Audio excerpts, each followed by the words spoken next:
La Meuse est un fleuve transfrontalier de 950 km de long. Elle prend sa source en France, sur le plateau de Langres, et traverse la Belgique pour se jeter enfin dans la mer du Nord, aux Pays-Bas. Le fleuve a donné son nom au département de la Meuse, au sein duquel il conserve un caractère relativement sauvage avec des méandres sinueux. Contrairement à beaucoup d'autres cours d'eau français, il a su garder une liberté d'écoulement dans les nombreuses prairies qui occupent sa vallée. Des études récentes et anciennes insistent sur la valeur biologique des écosystèmes rencontrés sur le secteur. Cette richesse explique d'ailleurs la présence de nombreux périmètres d'inventaire et de conservation au sein de cette vallée. Le plus connu d'entre eux, le réseau Natura 2000, permet de protéger des espèces remarquables et des milieux fragiles comme les annexes hydrauliques. Ces milieux, calmes et peu profonds, sont également fréquentés par le brochet qui y retrouve une végétation aquatique permettant d'assurer sa reproduction.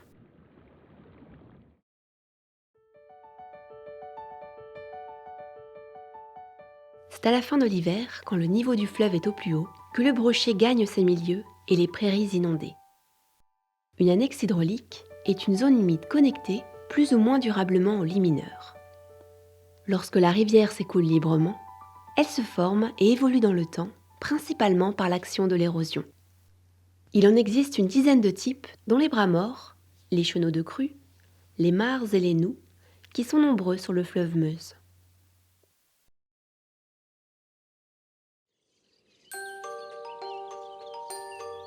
Entre 2008 et 2009, la Fédération de la Meuse pour la pêche et la protection du milieu aquatique et l'ONEMA, qui a rejoint l'Agence française pour la biodiversité, ont réalisé un inventaire permettant de cartographier et d'évaluer la qualité écologique de 574 annexes hydrauliques tout au long de la Meuse.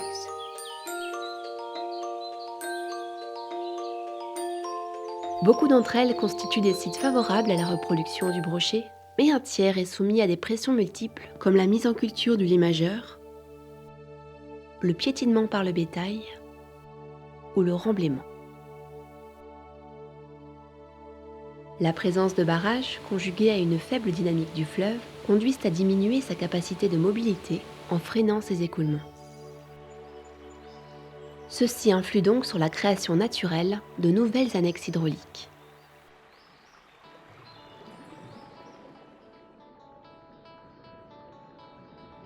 Une étude comportementale, axée sur le déplacement des brochets, va être menée par la Fédération de la Meuse. Son principal objectif est de mesurer l'efficacité des travaux de restauration des annexes hydrauliques dégradées ou disparues.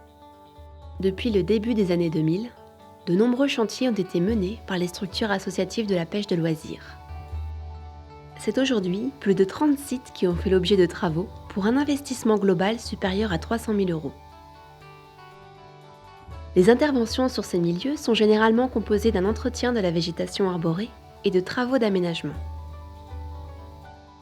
L'opération en cours à Charny-sur-Meuse est la 12e réalisation de l'AAPPMA Goujonnière meusienne. La fédération apporte son appui technique à l'AAPPMA pour concevoir et dimensionner le projet.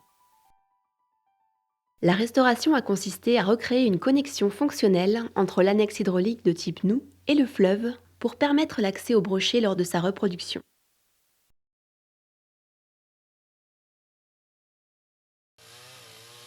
Dans un premier temps, l'entreprise spécialisée a effectué l'entretien de la végétation arborée. Cette opération est nécessaire car elle va stimuler la productivité du milieu par un ensoleillement plus prononcé et de ce fait favoriser le développement de la végétation aquatique.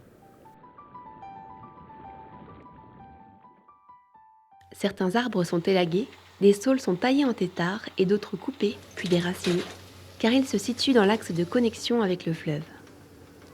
Une pelle hydraulique reprofile le lit en pente douce, avec une profondeur adéquate pour assurer une connexion suffisante pour l'accès à la frayère et la croissance des alevins. Une clôture électrique est installée pour éviter le piétinement des bovins en accord avec l'exploitant. Cette mesure est nécessaire pour assurer le succès de cette restauration sur des secteurs pâturés. Un chantier pédagogique avec les élèves de la maison familiale rurale de Danvillers a permis de planter des arbres et arbustes entre la Noue et le fleuve qui présentaient une érosion marquée des berges.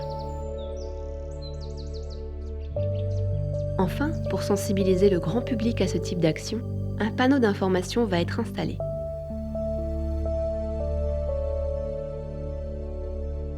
Parmi les partenaires des opérations de restauration réalisées sur les milieux aquatiques, l'Agence de l'eau Rhin-Meuse est un acteur incontournable. L'Agence de l'eau accompagne les porteurs de projets, essentiellement d'un point de vue financier, mais aussi en apportant un appui technique et des conseils pour les orienter vers des objectifs ambitieux en matière de restauration des cours d'eau. Donc à ce titre-là, on aide effectivement les collectivités, les industriels, les agriculteurs, mais également les structures associatives. Et dans ce cadre, donc, les fédérations départementales et les associations locales de pêche sont des partenaires privilégiés, puisqu'elles ont une connaissance qui est assez pointue du secteur sur lequel elles opèrent. À titre d'exemple, chaque année, on va dire, on aide à peu près une dizaine de projets en Meuse sur la restauration ou l'entretien d'annexes hydrauliques qui sont portés par le monde de la pêche. Les annexes hydrauliques sont des milieux humides. Et donc à ce titre, ils sont essentiels au bon fonctionnement des cours d'eau. À la fois d'un point de vue hydraulique, puisqu'ils vont absorber une partie des débordements qu'il peut y avoir, notamment lors des crues, mais surtout en termes de diversification d'habitats, de milieux, pour les espèces faunistiques et floristiques. Donc pour les espèces piscicoles notamment, en fait, elles peuvent servir de zone de refuge ou de reproduction à certaines époques de l'année. Et donc restaurer les annexes hydrauliques, c'est contribuer à l'amélioration du bon état écologique des cours d'eau, qui est exigé justement par la directive cadre sur l'eau. C'est à Nixéville-Blaircourt, près de Verdun, qu'est installé le siège de la fédération. C'est un lieu d'accueil du public qui s'est modernisé en 2015 par la création de la Maison de la pêche et de l'eau. Une fédération de pêche comme celle du département de la Meuse a plusieurs missions évidemment. D'abord une mission de coordination des 48 APPMA qui maillent l'ensemble du territoire meusien. Ce maillage nous permet d'avoir un regard pointu sur ce qui se passe au niveau de nos cours d'eau et de faire remonter par exemple au niveau des autorités locales les problématiques de pollution, de dégradation de milieux. Ce rôle de coordination est pour nous fondamental.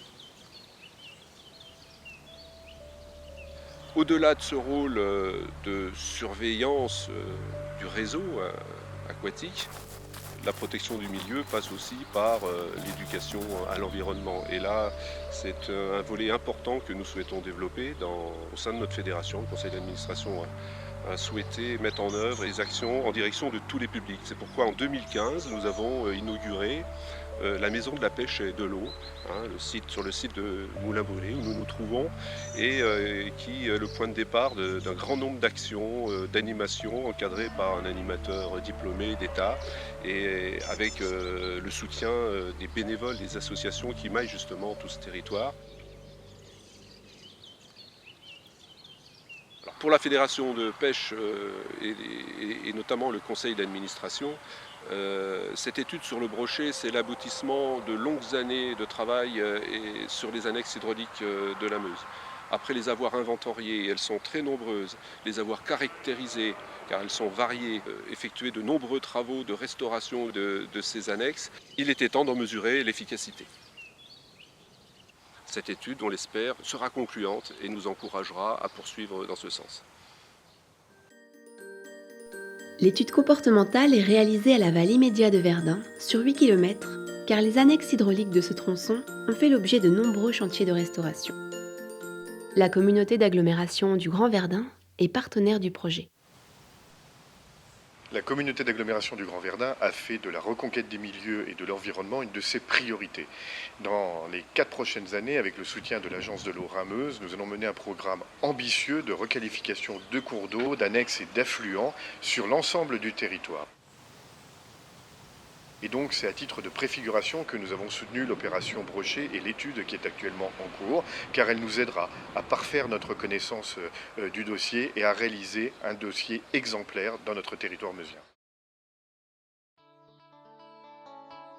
Pour effectuer un suivi des opérations de restauration engagées sur les annexes hydrauliques de la Meuse, la Fédération de pêche débute une étude comportementale par radiopistage sur l'espèce brochet, dont le cycle de vie est intimement lié à la bonne fonctionnalité de ces annexes.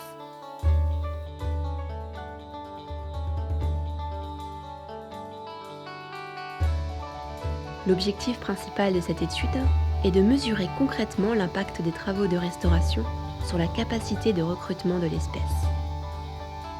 Elle apportera également des connaissances sur ces habitats dans le lit mineur, permettant ainsi leur meilleure prise en considération dans les futurs programmes de travaux sur les cours d'eau.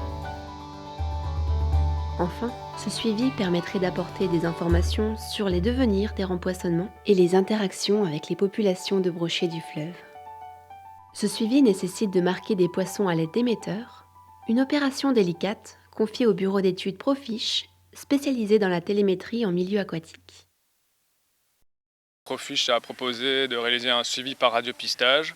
Donc c'est un suivi du comportement individuel par télémétrie radio. En fait, cette technique est basée sur le marquage de poissons à l'aide d'émetteurs électroniques. Dans le cadre de cette étude, j'ai choisi d'utiliser des émetteurs de 9 grammes qui permettent de marquer des poissons de 450 grammes minimum afin de respecter le ratio de 2% qui est couramment admis dans la littérature.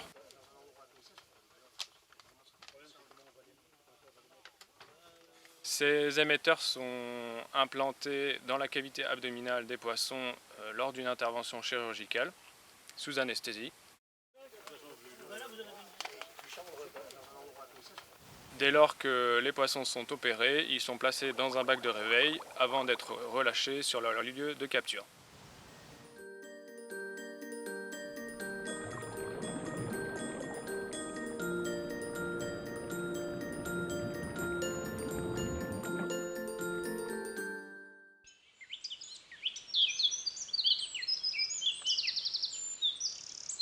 Afin de garantir un nombre suffisant de brochets marqués répondant aux besoins de l'étude, 2 méthodes de pêche ont été utilisées pour la capture. Des bénévoles de l'APPMA locale et la fédération ont réalisé une campagne de pêche à la ligne durant plusieurs journées, en parallèle d'une pêche électrique. Cette dernière est une méthode de prélèvement scientifique encadrée par un arrêté préfectoral. Elle permet de capturer aisément le poisson, sans occasionner de blessures ou de mortalité. Il s'agit d'attirer les individus grâce à l'émission d'un faible champ électrique créé par une anode en connexion avec une cathode mise à l'eau à proximité. Les poissons se trouvant à quelques mètres de l'anode sont attirés vers elle et prélevés à l'aide d'une ou plusieurs épuisettes. Chaque brochet est ensuite transféré vers des bassins de stabulation situés sur la berge au niveau de l'atelier de marquage. Durant les 3 journées de prélèvement, 19 brochets ont été capturés, marqués, puis relâchés dans le fleuve, au plus près de leur lieu de capture.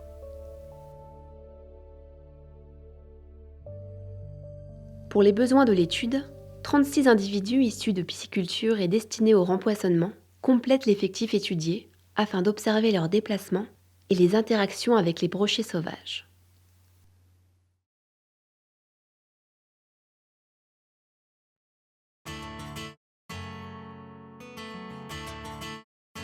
Suite aux 55 individus marqués, le suivi par radiopistage peut débuter. Durant une année, à raison d'au minimum 1 pistage par semaine, les techniciens de la fédération effectuent le parcours le plus pertinent sur les 8 km du linéaire d'études pour localiser les brochets marqués.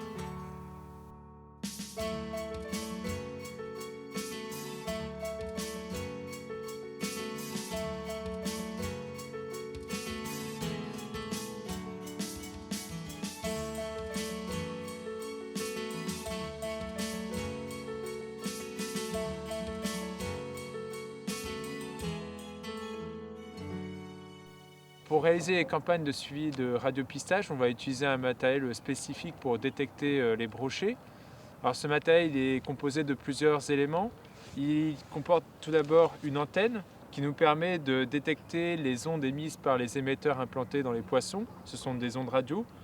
On va pouvoir détecter les poissons à une distance de plus ou moins 100 mètres, en sachant que ça peut varier en fonction de la position du poisson dans la colonne d'eau. Cette antenne est reliée à un récepteur qui lui permet de collecter l'ensemble des données, donc essentiellement en fait l'identifiant du poisson et la puissance du signal émis, ce qui va nous permettre après de définir où est le poisson dans le fleuve. On a aussi une tablette numérique qui est reliée en Bluetooth au récepteur et qui nous permet d'avoir en temps réel les informations de localisation des poissons. Et on a un GPS qui nous permet en fait de prendre une position pour chaque poisson et de le localiser dans le fleuve.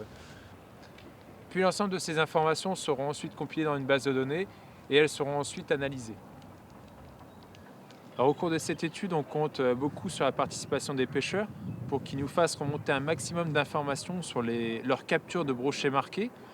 On espère qu'ils nous renvoient en fait la taille des poissons qui seront capturés, le lieu de capture et surtout le numéro du témoin qui est implanté sur la nageoire dorsale de chaque poisson. L'ensemble des informations qui seront renvoyées par les pêcheurs sont extrêmement importantes. Elles permettront d'augmenter le jeu de données et de mieux comprendre les déplacements des 55 brochets marqués, tout particulièrement d'ailleurs des 36 qui proviennent du rempoissonnement, puisqu'on suppose que ces brochets seront plus facilement capturables.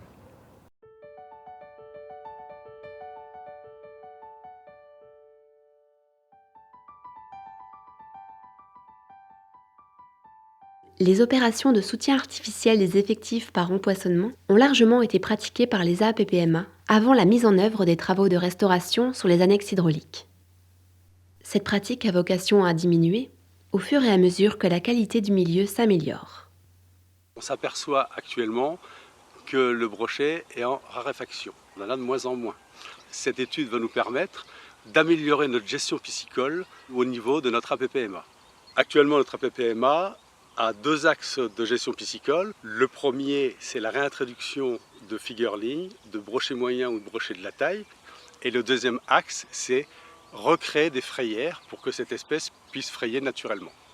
Car si on rempoissonne continuellement, ce n'est qu'une goutte d'eau dans la rivière. Le but de rechercher, c'est de voir si le brochet va dans ces frayères. Durant l'hiver et au printemps, la Meuse change de visage.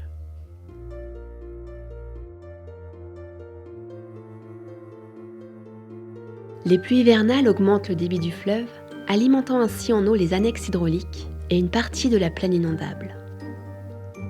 De nouvelles zones que les brochets ne vont pas manquer d'explorer, à la recherche de sites favorables pour assurer le succès de la reproduction. Ce succès dépend de plusieurs facteurs. Il faut tout d'abord un niveau d'eau suffisant, permettant l'accès des géniteurs et la présence d'herbacées aquatiques, support de ponte idéal sur lequel le brochet pourra y déposer ses œufs. C'est ce qui caractérise les espèces phytophiles. Une température de l'eau minimum de 7 degrés est nécessaire pour enclencher la reproduction, qui peut s'étaler de fin février à début mai. Une composante essentielle réside dans le maintien du niveau d'eau, qui doit être constant pendant 40 jours, comprenant notamment la durée d'éclosion des œufs et de développement des alevins fixés sur la végétation aquatique.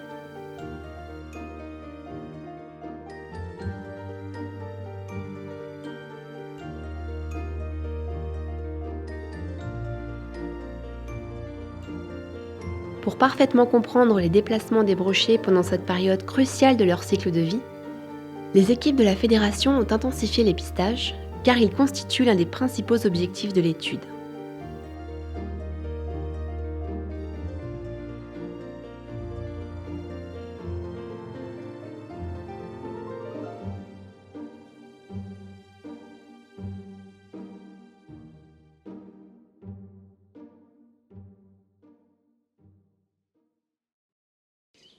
Afin de compléter ces pistages, l'équipe de la Fédération réalise des pêches électriques dans les annexes hydrauliques.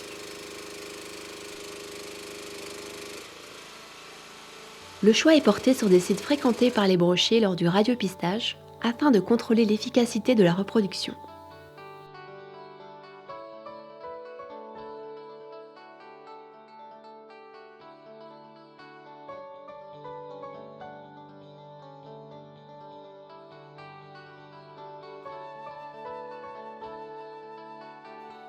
Elle sera jugée également au regard des paramètres physiques, température et variation des niveaux d'eau qui ont été mesurés avec des sondes pendant toute la durée de l'étude.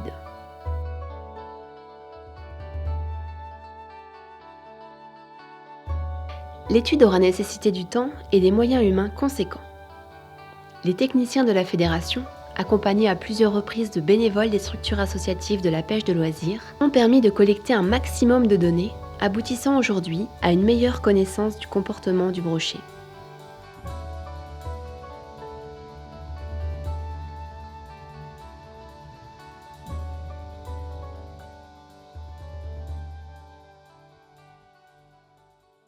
Durant ce suivi, 2400 localisations de brochets ont été enregistrées. Aujourd'hui, il ne reste que 12 brochets sur le secteur d'études sur les 55 initialement marqués, dont 37% des brochets du fleuve et 14% des brochets issus du rempoisonnement. 11 brochets sont morts, dont 2 individus suite à l'opération de marquage. 6 brochets minimum ont dévalé le fleuve en franchissant le seuil de Charny, limite aval du secteur d'études. 11 poissons ont été prélevés par les pêcheurs, dont l'information a été communiquée à la fédération. Les autres ont très probablement été prélevés par des pêcheurs n'ayant pas communiqué leur prise au vu de leur disparition en grande partie après l'ouverture de la pêche.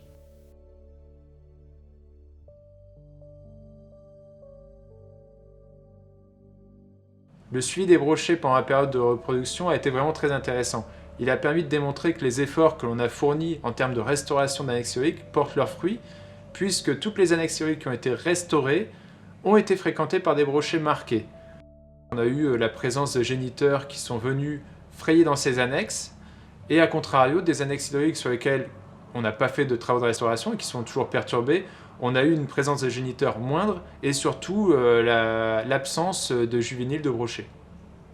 Alors on est très satisfait de voir que les zones de frayère sur lesquelles on a concentré le plus d'efforts financiers et humains, ce sont les zones sur lesquelles on a les meilleurs résultats aujourd'hui.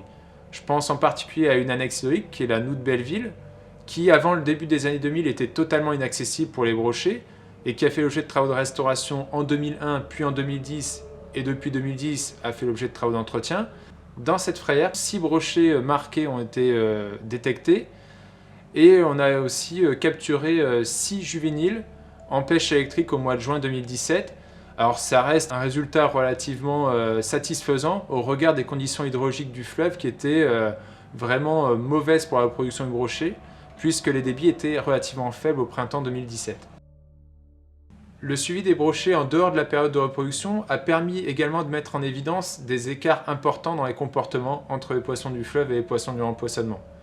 On s'aperçoit que les poissons du fleuve sont globalement plus fidèles à une zone d'activité, à un habitat. Ils parcourent quelques dizaines de mètres entre 2 campagnes de radiopistage et à l'inverse, les poissons du rempoisonnement, eux, vont parcourir plusieurs centaines de mètres et ne sont jamais fixés au même endroit. À titre d'exemple, on a un brochet qu'on a nommé le sédentaire qui a parcouru moins de 600 mètres en 4-5 mois et à l'inverse, un brochet de rempoisonnement qui lui a fait plus de 15 km sur la même période.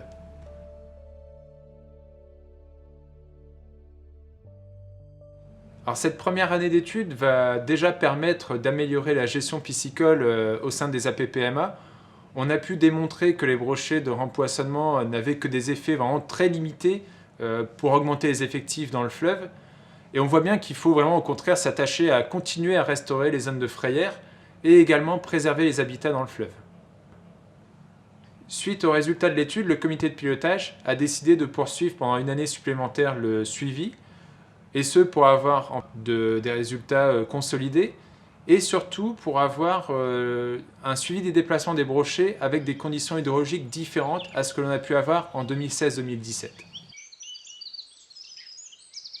Alors en accord avec les financeurs de l'étude que sont l'Agence de l'eau Rhin-Meuse, la Fédération nationale pour la pêche en France et la Fédération départementale, qui est le porteur de projet, on a décidé de marquer 45 nouveaux brochets, et ce qui va porter l'effectif total à 100 brochets pour cette deuxième phase d'étude.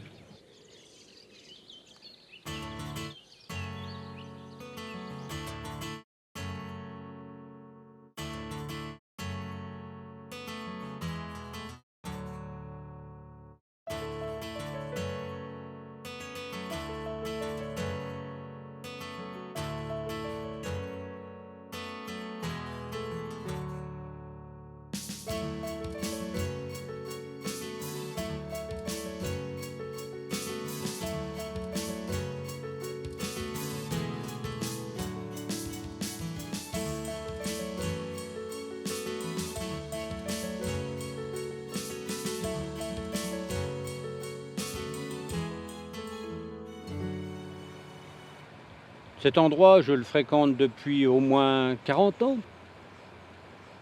C'est ma Meuse, celle que le poète Charles Péguy aurait pu très bien qualifier d'enjôleuse, tellement son pouvoir d'attraction est grand pour nous pêcheurs.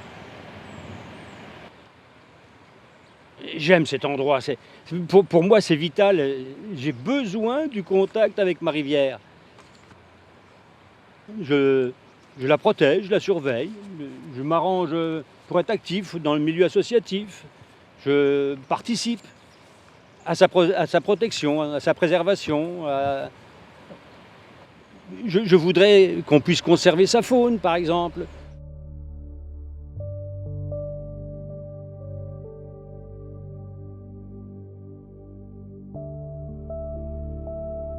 Pour moi, ici, c'est vraiment une super rivière pour pêcher le brochet.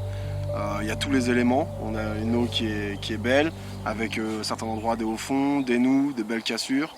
Il y a beaucoup de vifs et il y a des zones de frais qui ont été aménagées par les APPMA de chez nous, la fédération, qui ont fait beaucoup d'efforts là-dessus pour que le brochet puisse se développer. Et d'ailleurs, on voit le résultat parce que c'est vrai qu'on commence à en avoir de plus en plus. C'est vraiment un tout, une biosphère qui est adaptée pour lui. Et après, on essaye d'aller chercher où il est, mais des fois, il est un peu difficile aussi.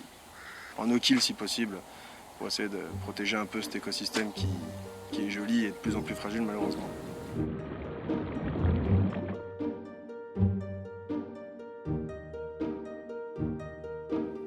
Le fleuve Meuse et ses nombreuses annexes hydrauliques constituent un patrimoine à préserver et à valoriser. Les structures associatives de la pêche de loisirs s'y emploient depuis plusieurs années, en menant des actions pour promouvoir les bénéfices écologiques de ces milieux naturels pour le développement des espèces patrimoniales comme le brochet.